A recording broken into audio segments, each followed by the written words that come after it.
agora sim.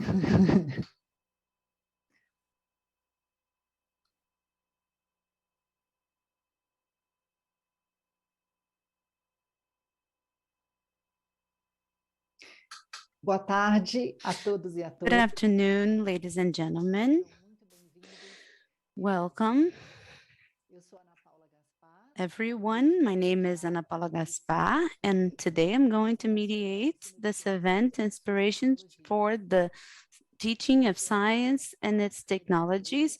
My name is Ana Paula Gaspar. I am an educator and a teacher of educator for 15 years. For those who don't see me, I am a Black woman with short and curly hair.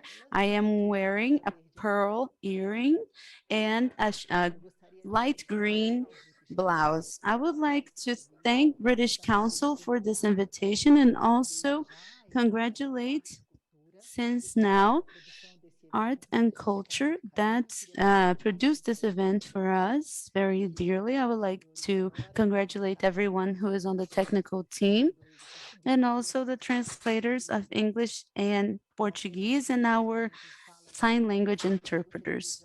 We're going to have a speech in English, and if you desire a simultaneous interpretation, you can access it in the bottom of your screen. Today is a day that we celebrate the launch of two initiatives of the STEM program of British Council. STEM is an acronym in English to determine the disciplines of science, technology, engineering, and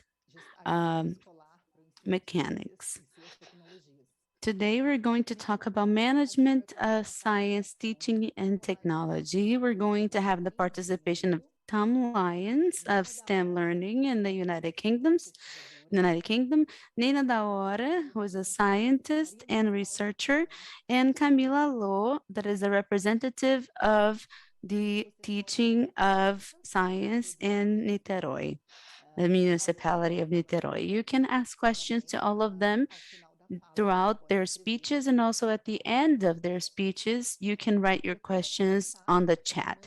I would like to start by inviting Andrew Newton, who is the representative of British Council in Brazil, so that he can make the opening speech of our webinar. Have a great event, everyone. Thank you very much, Ana Paula. Good afternoon, good evening for those who are in the United Kingdom. Welcome, everyone. My name is Andrew Newton. I am the director of British Council in Brazil. I am British. I live in São Paulo. I am very glad to talk to you about STEM learning. But first of all, the most important thing for me is to thank our important partners, the Education Secretariats, especially the Secretariat of Niterói and Paraíba, Tom Lyons, an expert of STEM learning in the United Kingdom, a very important speaker that we have today, our moderator, Ana Paula Gaspar. Thank you very much for your time as well. Our partner, Flacso, thank you very much. Our represented here by our director, Salete. Thank you very much for your participation. Nina Daora and Camila Alô, thank you very much for your partnership with British Council. Finally, thank you very much, Art and Cultura, for organizing this event today. I would like to speak a little bit about British Council in Brazil. In Brazil, we have 76 years of history here, but during these 76 years, we have had focus on three areas. The first one is opportunities on basic education and higher education. We wish to make more connections between Brazil and the United Kingdom. The second area of focus is on the teaching of English. And the third one is on art and culture of the United Kingdom in Brazil, creating connections and exchanges between the artists in Brazil and the United Kingdom as well. About education and STEM learning. Why STEM? STEM is very important as a topic in the whole world because at this moment we have an opportunity to create a new generation of scientists.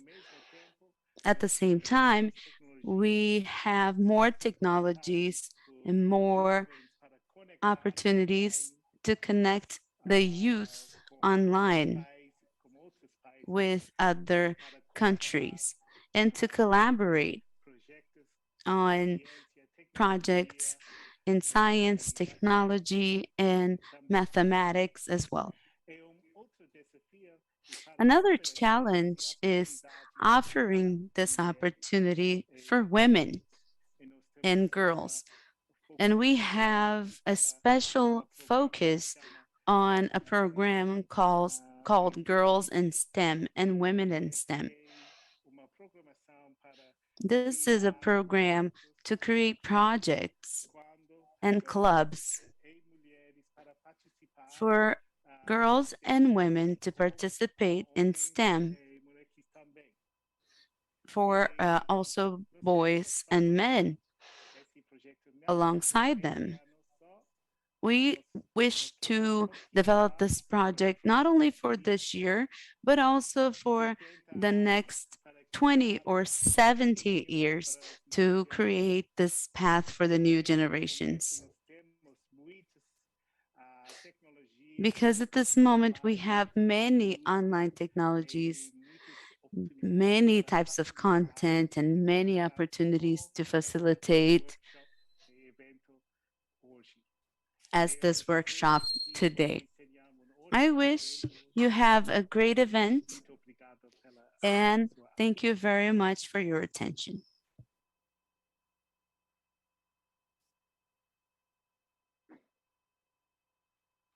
Obrigada, Andrew. Thank you, Andrew. I'm sorry, Ana Paula. Just my final point. I have important news.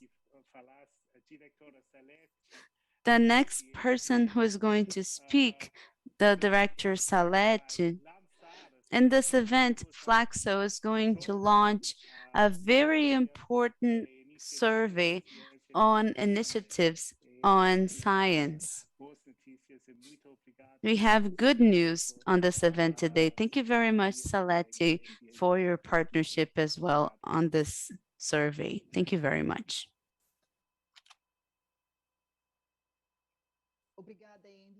Thank you, Andrew. So I would like to invite now the representative of Flacso to tell a little bit to us about an extract of the survey carried out on sciences and technologies in Brazil. Good afternoon, everyone. First of all, I would like to thank you for the opportunity and thank Andrew, represented by Andrew and Alexandra, the participants and partners who are at this roundtable today. And thank everyone who is watching us right now, who is following us, and who follows all the work of British Council. For us here in Brazil, we call it Conselho Britânico, and people ask us sometimes, who is this organization? It is paramount, and we have highlighted in every speech that we make and every work that we develop the importance of your work, not only in the teaching of the language in our country, but the welcoming of the Brazilians who want to get to know more about the culture that you work with at the British Council, but especially the huge number of works and activities that you develop. I would like to acknowledge and the importance that your work has in Brazil. And I would like to thank the team of Flacso for the work that you developed and for the outcomes that you had. On teaching of sciences, I think the most important thing is saying and is mentioning the sciences in general, highlighting that what we want is to strengthen this knowledge and this whole process, and mention that the individuals, the children and the youth and the adults, they have to have this experience, daily experience with the initiatives and the programs so that they can understand the human life in our planet. With the outcomes of the survey, we selected 5 initiatives, and they are considered 5 initiatives to inspire school administration. Inspire because it is not simply a manual model, it is a provocation, it is a summoning, it is a possibility of looking at what other people do within the territory of the school that can support us in other territories and other classrooms. And this provocation comes from science as an impulse of curiosity. Science is something that provokes curiosity, and curiosity is leveraged by science to search for solutions, but also to search for the human realization within the space that science enables. One of the first initiatives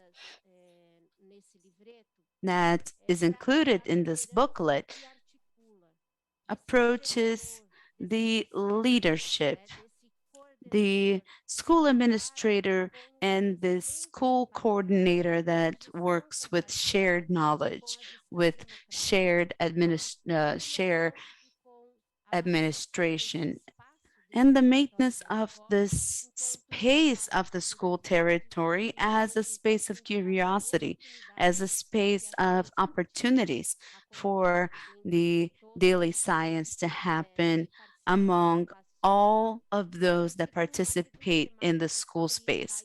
A second topic is about the interdisciplinarity and the scientific citizenship. It is a very important issue, and sometimes it seems very distant, but we cannot do science and produce science, create science, or become science for curiosity if you don't approach this topic as a daily topic and as part of a whole. We shouldn't stop everything to make science inside the school. We shouldn't change books or exchange notebooks to start doing science. You are a scientific being, so science should be in all moments and in all processes inside the school and outside the school. That's why interdisciplinarity is very important. The third topic that comes as an initiative is investing in continuous education. This one we didn't have to defend so much because we cannot get quality of education and quality of learning. We cannot get an appreciation of education professionals if you are not a learning being all the time. And if you are a learning being, you have to have internal motivation, but you have to have external motivations as well. That's why continuous education should be guaranteed at school. And the fourth initiative is going beyond the classroom because we are curious beings that are not limited to a space of a small territory like the classroom, but the classroom has to be capable of bringing to it the universe of this daily life, but also facilitating and enabling us to go outside the walls of this classroom, outside the walls of the school, going to the external territory, going to the community, and looking at the school as a school without walls, a school with sharing of knowledge, and a school with human, scientific, and technological relationships. The last initiative, the fifth initiative of the booklet, is about a fundamental issue and is something that we do all the time, which is the amplified communication for an amplified reach, for an amplified education, for a shared knowledge.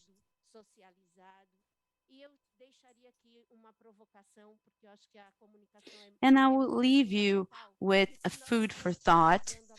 And I think what we need to learn is communicating for outreach, either an outreach of citizenship,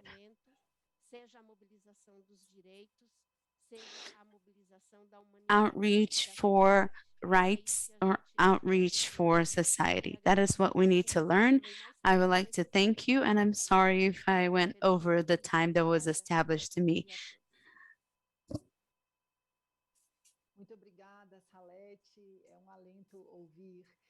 Thank you very much, Salete. It is very endearing to hear those 5 initiatives and how they can support the scientific and technological education in our country. Now I would like to call Tom, who is a representative of STEM learning in the United Kingdom, so that he can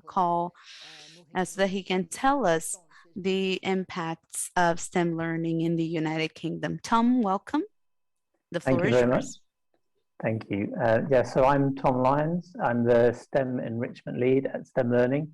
And so STEM Learning is the organization.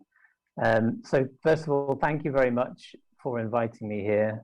We're very excited to be part of a project with the British Council in Brazil. For those people that can't see me, I'm a white male with a beard and glasses, and I'm sat, I have a blue top, and behind me is a bookshelf and a window which is dark because I'm in the UK. Can we have the next slide, please?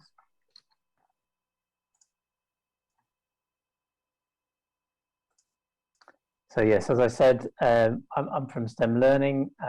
Our mission statement is working together to achieve a world-leading STEM education for all young people across the UK. And the next slide. So from around the turn of the millennium, various different government reports within the UK identified a shortage in students studying STEM skills compared to the workers that we required in that sector. And a government minister, Lord Sainsbury of Turville, in 2007 wrote a paper called The Race to the Top. And it was a review of the government's science and innovation policies. And one of the findings within that was that he identified that there needed to be a major campaign to enhance the teaching of science and technology. He said the demand for science, technology, engineering, and mathematics, so STEM, skills will continue to grow. And the UK has a reasonable stock of STEM graduates, but potential problems lie ahead. So that was just one indication from a various different papers that came out in that decade. But Lord Sainsbury was also instrumental in setting up, he set up a Gatsby Charitable Foundation that was there to release his charitable objectives, including the creation of the building I'm sitting in right now, which is the National STEM Learning Centre, and he also later on started up a STEM clubs program and agenda around STEM clubs. So a bit of a history of it within the UK. The STEM Ambassadors program, which is a volunteer program for people working in academia and industry to go out into schools, and the STEM clubs program was funded through the UK government up until about 2016. And since then, so at that time, it was run through another organization called STEMnet. But from 2016, our organization, STEM Learning, took on both the STEM Ambassador Scheme, which is still funded by the government, and the STEM Clubs program, which is now funded by the Gatsby Foundation. And we think probably in 2007, maybe around a third of secondary schools might have had some kind of club that could be called a STEM club. And we think now perhaps just over 50% of secondary schools have them, but it's unclear how many have been running during the last 2 years due to the restrictions brought in by the COVID pandemic. Next slide, please. So what do we mean by a STEM club? Well, in the UK, STEM clubs generally take place after school and are run by teachers or technicians in their own time. So they're not normally paid anything extra for these. They represent an opportunity for children to engage in topics beyond what they would normally do in the school curriculum in a fun and creative environment. And they're not designed as a catch-up for anything missed in lessons in science or any other subject. It allows for enhanced subject exploration and using a real-world context, which we think is very important. Next slide. So our current STEM Club program that we have is support for schools and also other organizations to run STEM clubs. So we don't run any of the clubs ourselves. We're just there as support for those that do. And a key element of our work is the professional development for teachers, which is run through a regional network that we've set up. And we currently have 4 different workshops which cover new clubs that are starting up, established clubs, and also looking at how we embed careers and employability skills into clubs, and looking at measuring impact of the clubs and gaining recognition for what they're doing. We also, through our website, have various other things that can be accessed by the teachers, such as activity booklets to use in the STEM clubs, a handbook of how to run the STEM club. There's also one about student-led clubs as well. So students from a school running it for younger children often. We have something called the STEM Club Quality Mark, which we're just trialing this year. So that is looking at recognition for STEM clubs. So they can get bronze, silver, or gold quality marks depending on how much they've done within their club. We've got certificates for STEM clubs, and we do webinars and have a community group through which teachers and others can communicate with each other and us about what they're doing in their STEM clubs. And we have a variety of videos and much more as well. And on the next slide, please. So the purpose of STEM clubs, we see it's very important that STEM clubs embed employability skills such as teamwork, listening, presenting, and creativity, also embedding careers and building in a real world context in there. And there's certain elements that we see as key in maintaining a thriving club. So they should meet regularly, and they should be visible in the school. So it should be clear that there is one in school. They should assign and support a club leader. They should encourage diversity within that club. And they should be engaged. They should include engaging club activities, often hands-on practical activities. And they should also engage with the STEM sector outside of the school. We think really they should be supportive of all abilities, gender, and are great learning opportunities for students to collaborate with each other, to learn about their own individual strengths, and to be supportive and appreciative of the skills that each person will bring to a project. We think they also encourage cross-departmental collaboration, so across science departments, but also with art departments and other subjects such as geography and even sports. And the projects that they do allow students to place STEM subjects within a real-world context and see how the subjects interplay with various other curricular topics. This helps ground students in real-world application and gives them an appreciation of how the subjects can lend themselves to their future jobs and careers. And next slide, please. So again, just some more ideas about what we think the clubs should endeavour to do. So they should be engaging, fun and enjoyable, and increase the interest and enthusiasm for STEM subjects. They should get confidence in those STEM skills that they're learning, and also it can help support their STEM subject knowledge, which can have a knock-on effect and actually improve their attainment within school as well. They should just demonstrate how the club supports curricular learning, so that again, making those links to things that are happening in the curriculum, but not necessarily just sticking to the curriculum. And they should raise awareness of STEM subjects used in daily life and in the context of a wider world. They should help develop self-belief that STEM subjects and STEM careers are achievable and can be for them.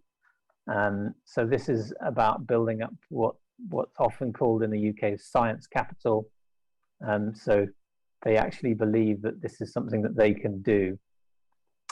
They raise awareness of potential careers and opportunities to enhance essential employability skills, and also provide positive role models. So that could be to do with the club members themselves, but bringing in STEM ambassadors, who I mentioned, like volunteers from industry or other role models.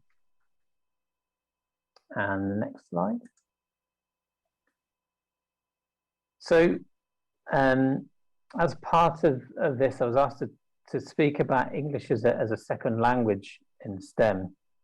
So the English language really became predominant in science after the World Wars in the 20th century. So before that, there was really a mixture of different languages, German, French, and English being the kind of common ones that predominated in scientific papers.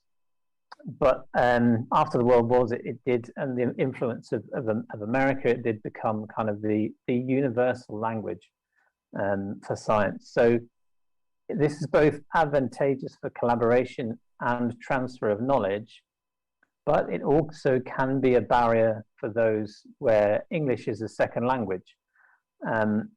So a better knowledge of the English language can lead to increased opportunities to work both in academia, business, and in industry as well. It can open opportunities for future careers and help to build economic growth within the country. And within the STEM subjects, it allows for collaboration across projects, whether that's as a first language or a second language. And it enables access to science topics and information that may not be readily available in your own native language. It's also relevant beyond its use within STEM subjects, and it can be a path to developing skills for the world of work, helping to stimulate both local, national, economic growth. It provides opportunities across many industries, including tourism, farming, the film industry, manufacturing, and beyond. But we do recognise that the STEM subjects themselves in school should be communicated to students in native languages, but we can build in opportunities to engage them with a second language, and this is highly beneficial to them. And the next slide, please. Just to give you an example of one project that I'm heavily involved in STEM learning. So we run the European Space Education Resources Office in the UK.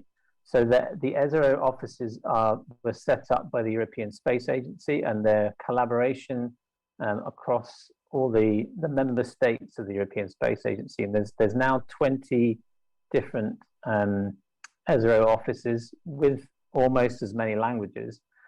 So we work together to develop resources in collaboration, and we get these translated into multiple languages.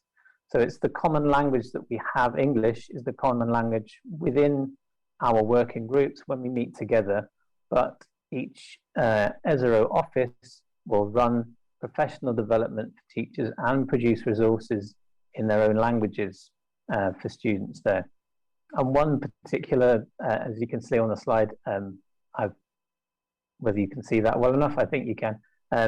So there's a picture basically of the location of ESRO Portugal, which is Lisbon, and it's worth looking at their website because they will have resources in Portuguese about all the different space projects that are going on. And then the next slide. So just to look at evidence of impact from what we've been doing with our STEM clubs projects over the last few years. We did conduct a 6-week long trial project in 2018, and schools from all 4 nations of the UK, so we have England, Scotland, Ireland and Wales involved, and schools were provided a programme of age-appropriate cross-curricular STEM-based activities, which were all developed around the theme of movies. We had 8 primary schools, which represented 104 pupils, and 46 secondary schools, representing 615 students who participated in the project. And the club leaders were given the resources and the guidance needed to collect the evidence on the impact from the project, and the young people completed surveys both before and after participating in the STEM Club's trial project. And the next slide, thank you. So just to give you a bit of evidence as to what happened with that intervention. So before, I'm not sure how clear the graphs are, but before we have for both girls and boys, we have a kind of a before and after. And essentially what you're seeing, that the more green on there that you see on the graph, the more positive the change is. So we're seeing people identifying with those statements. I am the sort of person that could have a career in STEM. I definitely would intend to study STEM subjects in the future. I would like a job in STEM. I'd like to learn about STEM when I'm not in school. So all of those things kind of combined gave us this change. Not a massive change, but a definite significant shift in attitude for them to seeing that STEM is for them. And the movement for girls is actually more significant than that for boys. And the next slide, please. And the next one is looking at careers in STEM. So the statement says, I have a good knowledge of STEM subjects. To me, if I choose to study them, I know what subjects I need to study to have a career related in STEM. And in our club, I learn about different career choices that use STEM. So we can see from this one, there is a similar pattern. There's a positive change in their attitudes before and after. And again, a slight increase in that change from girls compared to boys. So overall positive in that sense. Since then, we have a new survey that we've set up. So our funding situation is a little bit different now. So we have this whole CPD activity going on, but we are trying to get a sample of what is happening across the STEM clubs in schools across the UK. So the main topics the survey cover is whether the school has a STEM club, is it active, what kind of activities do they do, what are the barriers, what are the problems they face running a successful STEM club, and what support would they most like to have that would enable their STEM club to thrive, to do well. So looking at, and again, this is kind of early days probably in this survey, but oh sorry, I forgot to say next slide, and I've already talked about the next slide. So that was the main things that we looked at. Can we now go on to the next one, please? Thank you. So I'm reading these in English, and then I sometimes miss the Portuguese version. So if we look at the results, it's interesting to see that half of the respondents have not identified the last four topics here. They're very positive in terms of the practical hands-on experiments. Lots have taken place, but less so for the other activities in terms of teamwork, their research, and things like employability skills. Some of this could be down to the fact that they don't actually realize that maybe this is happening within their STEM clubs, although they've not specifically planned it in. But also, these are opportunities for us to focus on. So over the next 12 months, as it expands and teachers can participate in more of the professional development that we've developed, we expect to see these figures increase so they can build in more of these opportunities. And also COVID-19 and the lockdown and not being able to attend these clubs has had a significant impact on clubs and opportunities over the last 2 years, which has obviously impacted our program. And the next slide, please. The most commonly requested support that comes through that is actually startup kits, so practical kits for STEM clubs.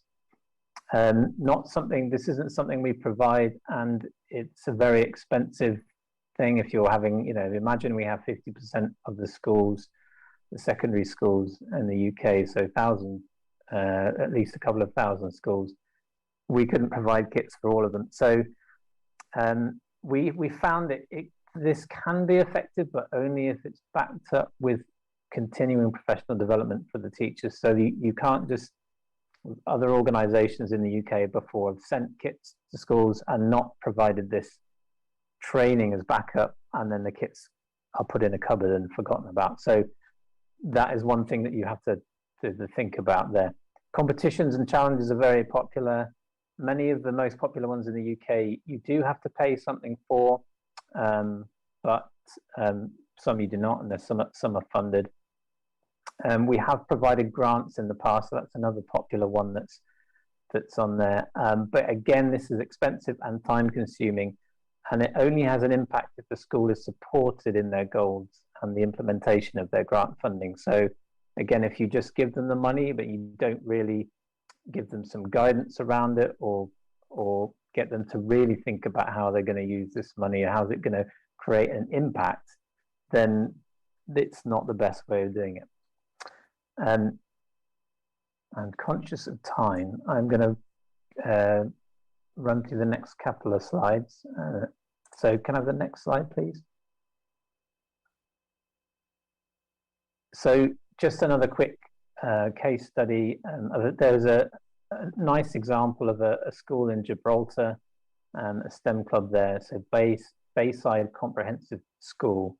They started a cyber club, which was around cybersecurity, and they took part in a competition which runs in the UK called Cyber Centurion, and they won this in the all-girls category in 2018, and this triggered a whole series of different interventions that took place. They got sponsorship, they got children to get interns from internships in industry, and they've really built that into kind of their whole curriculum and what the school does now. And then and in fact, we run the Cyber Centurion competition now. We took it over from another organization, and Gibraltar is still very embedded in what they do with that, and it's a great route for those students then to go on into those kind of growing, rapidly growing sector of cybersecurity.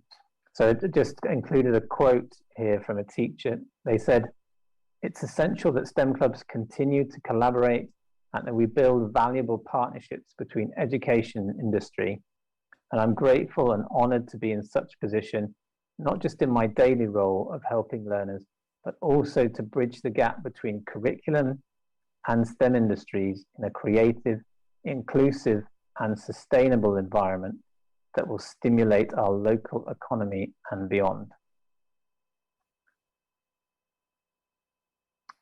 And I will just, if we go into the next slide, and I might leave it on that slide. I have a few of these which are just quotes, but I won't go through all of them in the interest of time. But just in terms of our impact report in 2018, you can see some of the comments on there which shows positive impacts on students, teachers, and colleges and employers.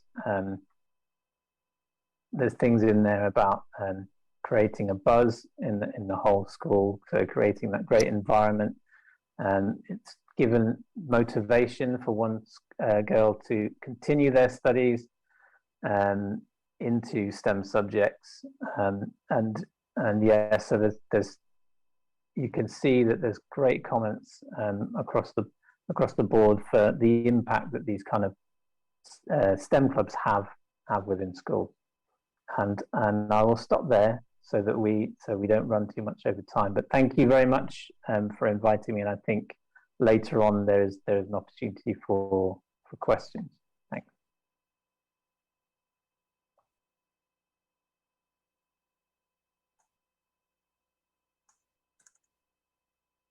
Muito obrigada, Tom.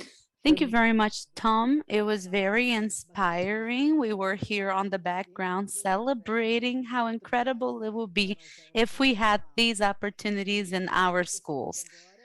And I'm very happy now to invite Camilla Alô, that I know that is a very experienced teacher in STEM clubs.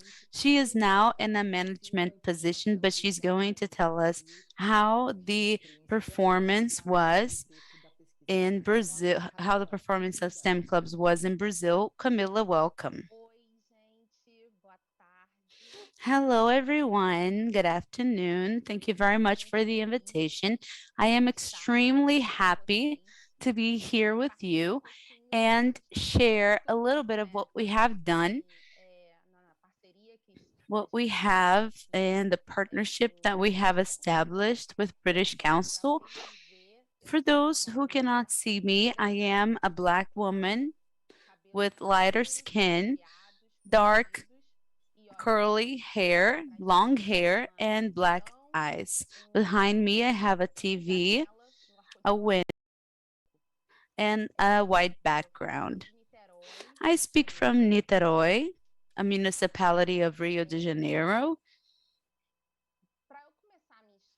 For me to start my speech, I need to talk to you a little bit about my story.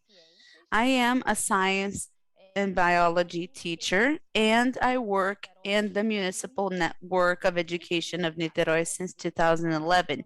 In 2014, I was teaching an 8th grade, and suddenly a group of students came to me at the end of the class and said, "Camilla, we study science alone at home as a group." And then they showed me a notebook where they took notes, and I said, I have to follow up these students somehow. And we started gathering in the other shift, the shift where they don't study, and we created together the science club of the municipal school Carneiro.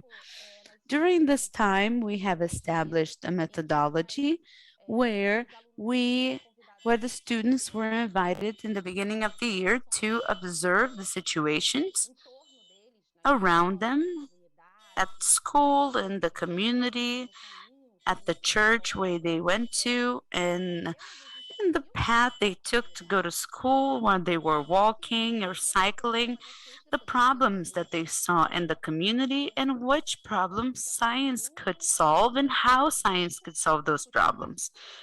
So we would sit down as a group, we would discuss which projects we could develop, and from this discussion, they would create experiments. They would first create hypotheses, and then they would create experiments, and then they would conduct the experiments, analyze the results, redo these experiments, and reach the conclusions. And at the end of the year, we would have the presentation of this work in scientific fairs. In 2019, I actually applied to the Shell Award of Scientific Education. I won the award. I had the chance to go to London and meet the team of British Council and the whole team as well. I met Alessandra in January 2020. At the time, we had a very different world. We could travel, we could not wear masks. And at the time, I learned about STEM, and I could relate to this. I said, I do this actually. And I could see that I worked with STEM and I didn't know it. So in February 2020, I was invited to be a coordinator. I left the classrooms and I became a coordinator of sciences in the municipal network of Niterói. Soon after that, the pandemic began. I was talking to my colleagues and to my boss at the time. We were exchanging ideas about STEM clubs and science clubs, actually STEAM clubs, because we included the letter A, we included the arts, also thinking about human sciences. We were talking to Alessandra as well from British Council. We actually got in touch again and we elaborated a project called STEM Clubs, where we stimulate the creation of STEM clubs in the schools of the municipality of Niterói. We actually have 12 schools from 6th to 9th grade. And our goal is that at the end of this year, we want to have STEM clubs on these 12 schools. This project started as a public policy. It is actually part of our strategic planning of the Municipal Education Secretariat of Niterói, where we work on the restructuring of education because of the pandemic. The STEM groups, they work on the autonomy of students, so we can minimize the effects of the pandemic on the students. The students get to know what they do, they have responsibility, they have a different view on the education, they can see science on their daily life, they have autonomy to search for information, they can search for concepts and theories that should have been presented to them during the pandemic, and now they can, at some point in life, they can search for these theories and concepts. We know that we will not be able to embrace all of the curricular content that was harmed because of the isolation, because of the online classes.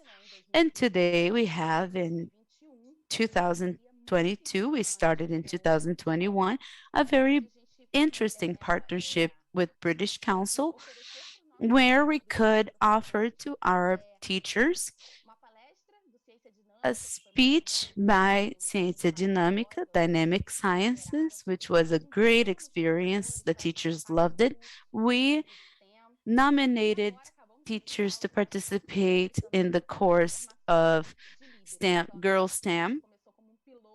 Our partnership started as a pilot, and now we are establishing ourselves. And we really believe that continuous education and the support of secretariats, the support of the school administrators will enable the teachers to have an adequate environment to develop these STEM clubs.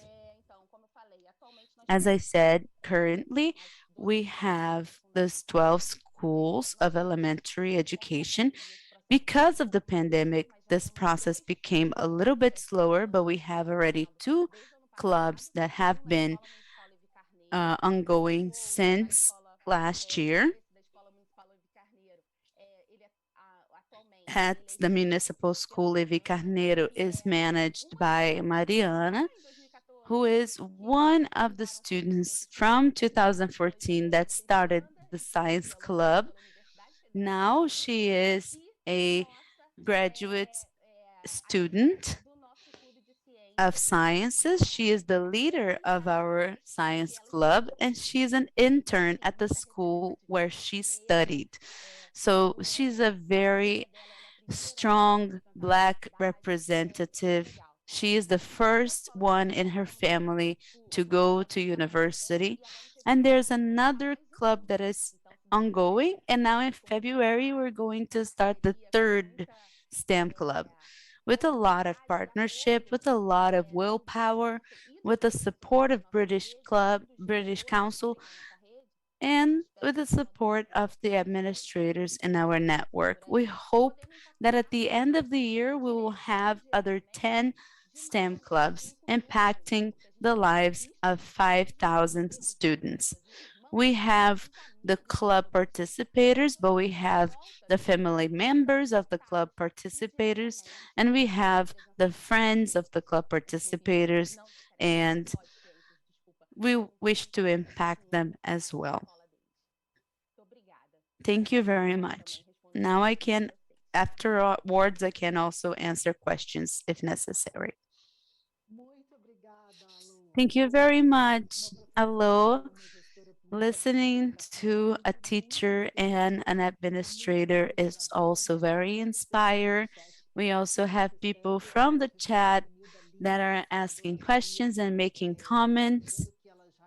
We have a teacher here that says that she's already working in a STEM initiative with the elaboration of didactic materials for girls. So you are already inspiring other teachers in other states. It's very powerful to listen how your initiative transformed into an award and transformed into a public policy. It's very nice to see how girls are now transforming into STEM teachers. Now I would like to invite our next guest. She is a teacher of computational sciences. She's going to talk about her participation in STEM projects with British Council. Welcome, Nina Daora. Thank you, Ana. Thank you, everyone, for the invitation. It's also a pleasure to be with you. I was holding myself back because I wanted to comment on everyone's speeches. I have 5 minutes to speak, but I would like to say that it's a pleasure to get to know everyone that I didn't know before. And I can help with whatever you need. I am always in a rush. I need to get used to my digital life now with the pandemic, but I can help with everything. For those who cannot see me, I am a Black woman. I have short hair that is a mess now, but it's an organized mess. I speak always with a smile. I am with the button down white shirt, and I'm using black pearl earrings, and I have black eyes. As I said, I am watching great speeches, and I'm very happy to hear those words. I started in the beginning where when everything was just an empty land. I got to know British Council, represented by Alessandra, who was the first person I got in touch with. I'm very emotional. I'm very touched by all of those possibilities that I heard here. In 2021, I had a consultancy for cybersecurity. I had a consultancy with British Council for another direction completely. We strengthened our bonds. We understood the needs for science in Brazil. We understood how many scientists we had in different ages and in different levels concerned about developing science in the country, but lacking opportunities of exchange, opportunities of developing some areas or some concepts or some scientific methods that they are working with. And it has been very important to be close to this initiative by British Council because I had another experience with other initiatives that are initiatives that were created by Brazilian researchers that are studying abroad. They are studying in other countries and also in the United Kingdom, and they contacted me. Now I am in Rio de Janeiro, in Brazil, and they invited me to create a club on computational science. In 2019, we created a robotics club and computational science club, and then we changed into a computational thinking and artificial intelligence club. And these last 2 years were all online meetings.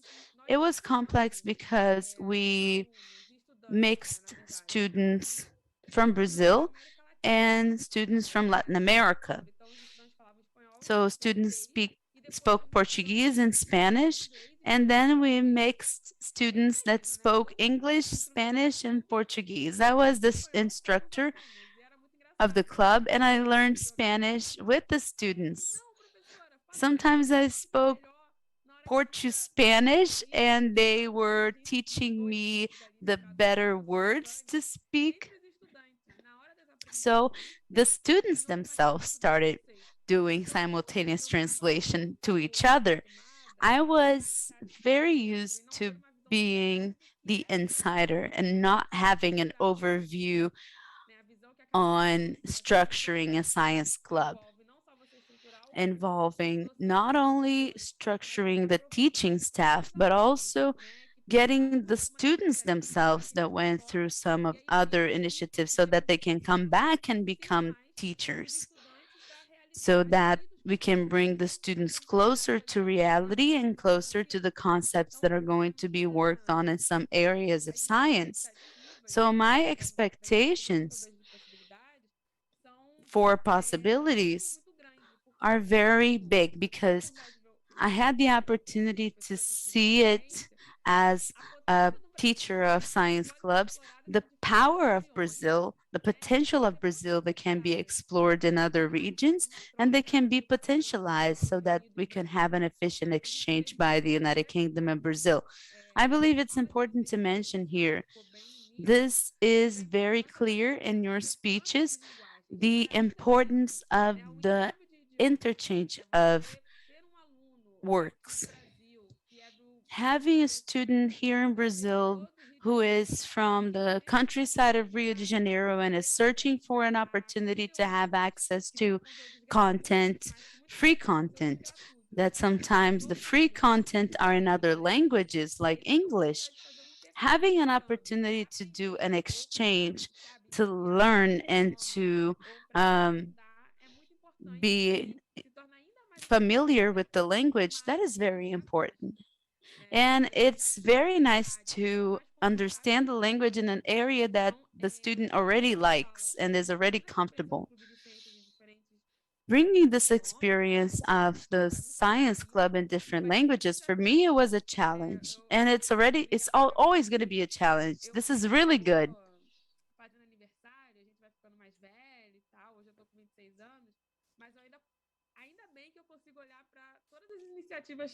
Now I'm 26, but I'm able to to observe these different initiatives as a child.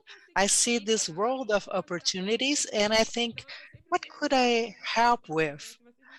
How can I collaborate? So I'm very excited. I'm always laughing. I'm always excited because I'm so encouraged by the different opportunities and projects. And just to wrap up in the 5 minutes that I have, I I hope that for the teachers who are watching, I've been close to this initiative of the Museum of Tomorrow with the British Council as well. So before the 2021 uh, partnerships, we had this initiative to educate different teachers in Brazil for scientific uh, promotion in schools, and I was very close to the different teachers, and I had the opportunity to understand them and understand their fears when we are talking about STEM. It's always good to have arts and humanities close to us, but when we put students close to STEM disciplines, they are afraid. They are afraid of the technological development that is very fast, and many times the different institutions don't have enough time to find balance.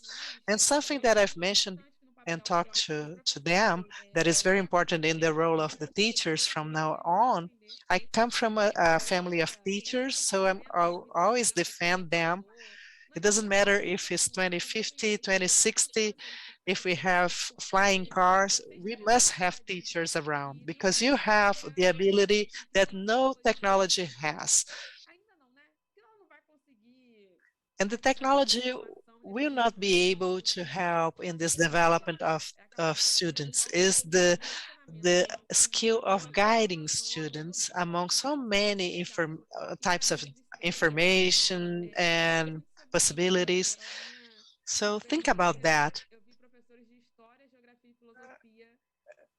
I've seen history, geography teachers helping students to be developed in STEM areas and not losing the specificities of their own fields. So thank you so much. I'm very happy to see this launching and the possibilities for Brazil.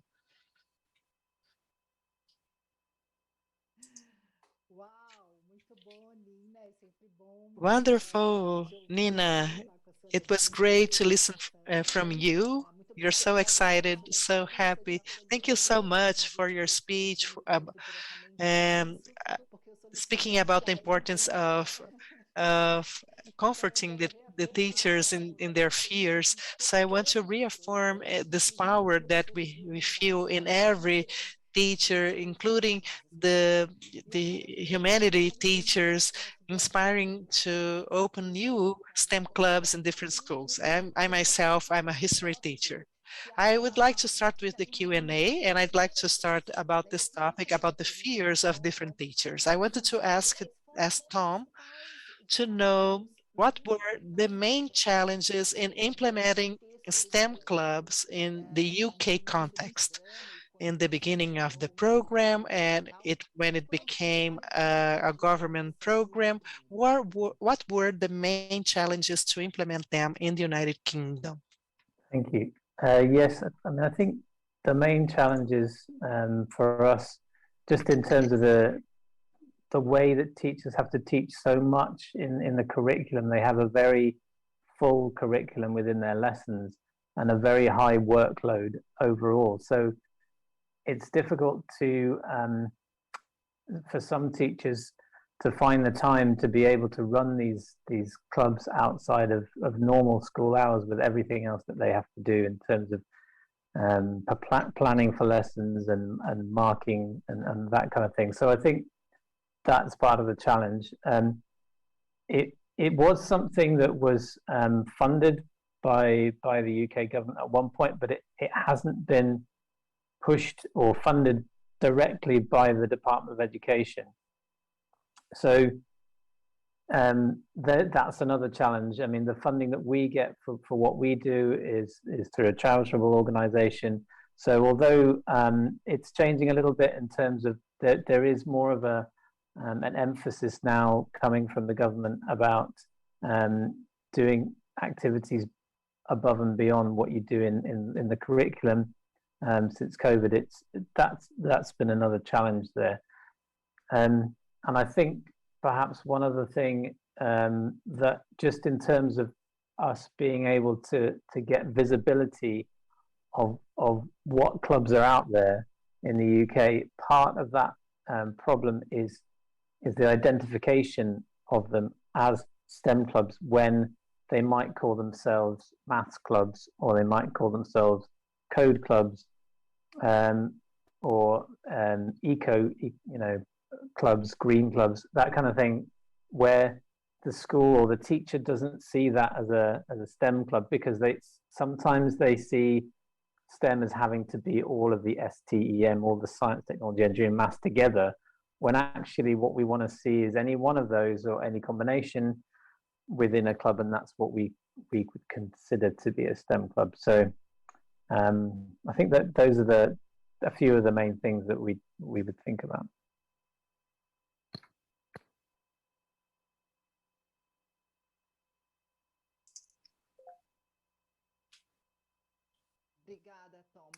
Thank you, Tom.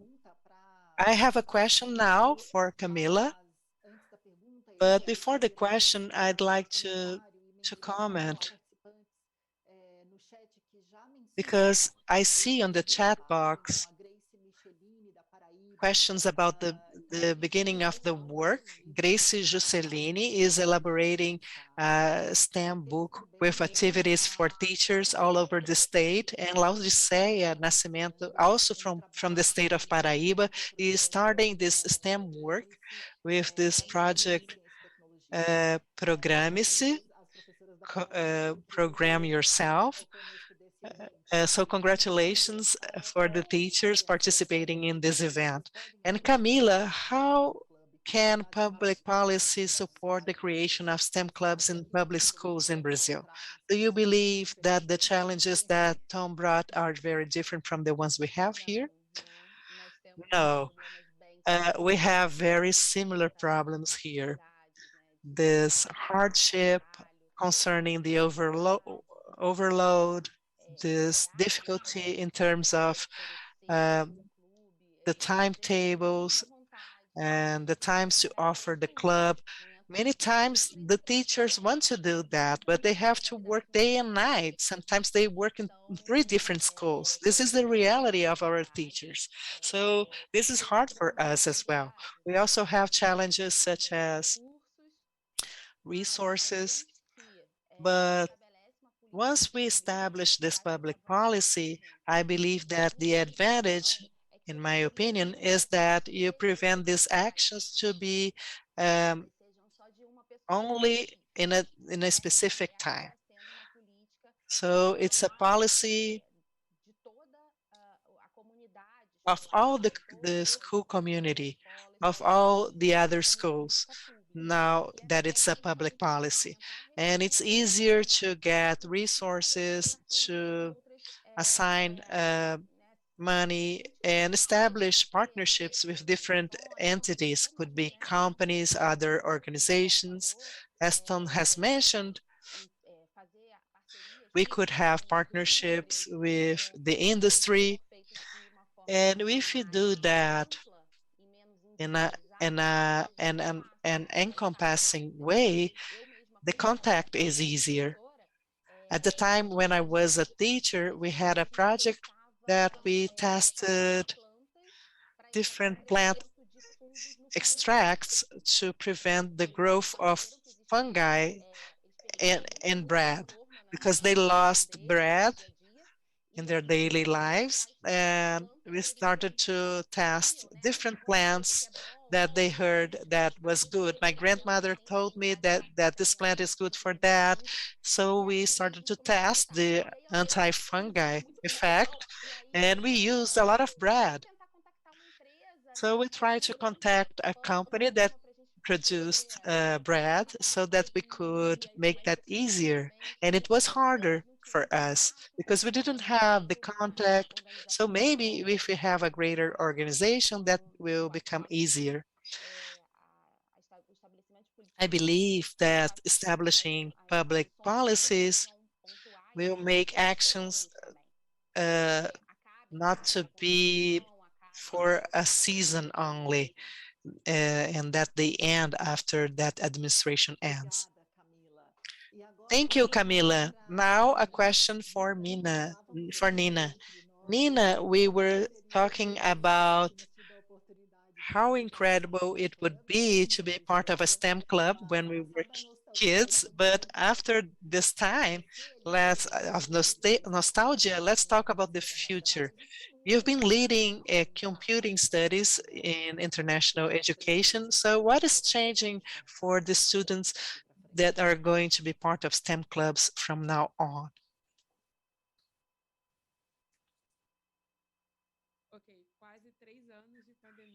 Almost 3 years of pandemic, and I'm not able to open my mic when I have to. I was saying that beyond the language impact, the impact of learning a language, the students should be comfortable to study that language, and they should delve deeper in what they learn in the STEM clubs. And there's this impact of learning about another culture that is working in the same topic that you're working with. So Juan is from Mexico, but he's living in Japan right now. And Juan wanted to study biomedicine or biotechnology, something connected to a different area concerning health. But he came to my club. He was participating in the robotics and computational thinking. And some students wanted to go to the technology field, but they were undecided because they were in the middle of their high school. You could have students from elementary school, secondary school, and the first 2 years of the undergraduate course. After that period, you could not participate in the club. And in this robotic club, we had Juan and other students from different regions of Brazil that were decided they wanted to study STEM careers, especially technology and computer science. And this exchange with the students, I was not aware, but I was able to see the interaction of students, the different exercises that we did together, the projects and so on. But they had different groups, students groups, and they were interacting among them using Google Translator for those with difficulties with the languages, and the others students who knew the different language were helping the others, teaching different words to foreign students as well. So Juan told me 2 weeks ago through Instagram, he called me a teacher, and I think this is fun because he's very formal in treating me. He said, "Professor, your club was a great impact. It was so cool. At the time, I didn't know about coding, about robotics, and the club triggered my curiosity." So curiosity is going to bring different actions in science as a whole in the different clubs. So he told me that he was in Japan, he was trying to adapt to the culture, and he was asking for help to promote a profile that he created to talk about the Japanese culture and technology. So after participating in the club and maintaining the contact with the Brazilian students and from other students from Latin America, he was able to understand how he was going to use Python, one of the things that he learned in the club, in the field that he is studying today, and the field of health. So I had no idea that this impact would happen without my mediation. So I see this contact as a way of them to feel more comfortable for the exchanges to happen. So they don't need, how can I say, they don't need us to tell them what to do. So the different students can have initiatives and can be the leaders that will impact with their work in different ways. So we don't have to think about this huge infrastructure for that. We should think about this huge infrastructure concerning other aspects of having this greater support from government to make that happen in different cities, different regions. So we are now developing this logic thinking and maybe objective thinking. This is not the right word, objective, but you're able to understand better the strength and where you can invest in infrastructure that we may develop for that project, where we can incentivize different students to participate, not only receiving information, but even generating impact. So this example of Juan, when you asked that question, it was the first question that came to my mind. Wonderful. Protagonism and autonomy. I think that's clear to us. And also when Salete talked about the promotion of different skills, I wanted to ask another question to Tom, and I will tap into this comment from Manuel Gomes Neto from São Paulo. He has a project called Small Investigators for Elementary 1. And he's asking Tom, in your presentation, you said that the STEM clubs were implemented in the UK for elementary, the primary students, and also elementary students and secondary students. Do you have evidence of the different impacts in these two stages of teaching? How does it happen for those students starting to study and those students that are more advanced in their academic life after, I don't know, high school, secondary school? Yeah, thank you for that question. In terms of the difference between the primary or elementary education and secondary schools, we don't have a lot of evidence now to see what differences there are in terms of impact. We do know that there is a lot of primary school teachers are asking about setting up STEM clubs. They use our resources that we have on the website, and it is something that they're very keen on, and they do have more flexibility as to what they can do with their time compared to the secondary school teachers. So we would like to kind of increase our support for that age level. Most of our support currently for our funding goes into those secondary schools, but I think it's something that's important right from early ages, right up until they leave school. And I guess in terms of the differences between them, you would build in more of the kind of careers element as you go through, and you're looking at specific roles as you get towards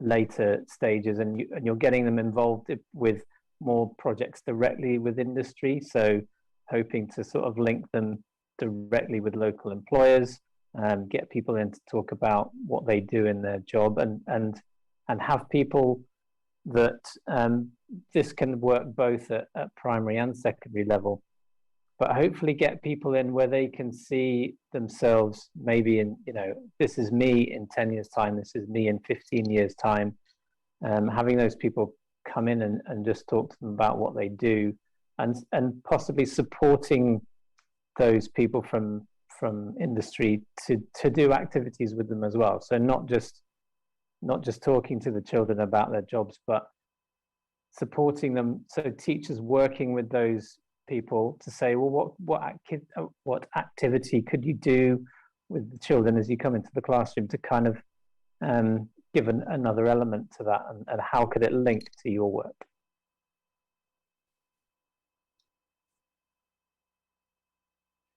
Incrível, incrível, Tom. É sempre bom lembrar. Incredible, Tom, but it's always good to remember that the work world and the life projects are one of the 10 general competences of the Brazilian curriculum that was approved recently. So it's very possible to talk to children in primary school in the beginning of the school life.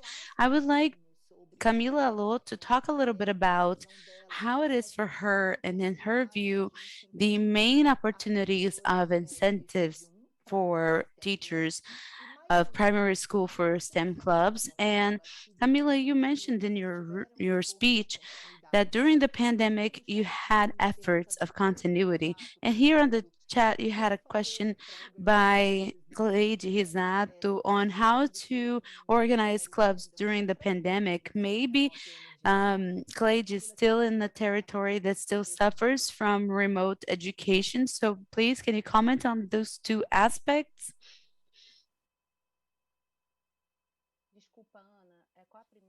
Sorry, Anna, what is the first question? The first question is commenting a little bit about the possibilities and opportunities of working with STEM in the initial years of primary school. Well, I think the big opportunity of working with STEM in the beginning years of primary school and also in early education, I think is the maintenance of creativity. I always talk to my students that the biggest characteristic of a scientist is creativity. You don't have to be intelligent, you don't have to be a genius, you have to be creative. You have to be, besides being creative, you have to be curious. So I think our teaching system tends to decrease the curiosity of our students throughout the years. This creativity tends to be restrained because when the teacher raises their hand to ask a question, the teacher says, it's not the time for you to speak. We're not going to answer the question now. So the system ends up restraining this curiosity, and the students just receive the information without questioning them, without creating, without asking, without interacting. So I think the STEAM clubs and STEM clubs in the initial phases of teaching help maintaining and stimulating this creativity in children. So I think it's paramount for us to work on that.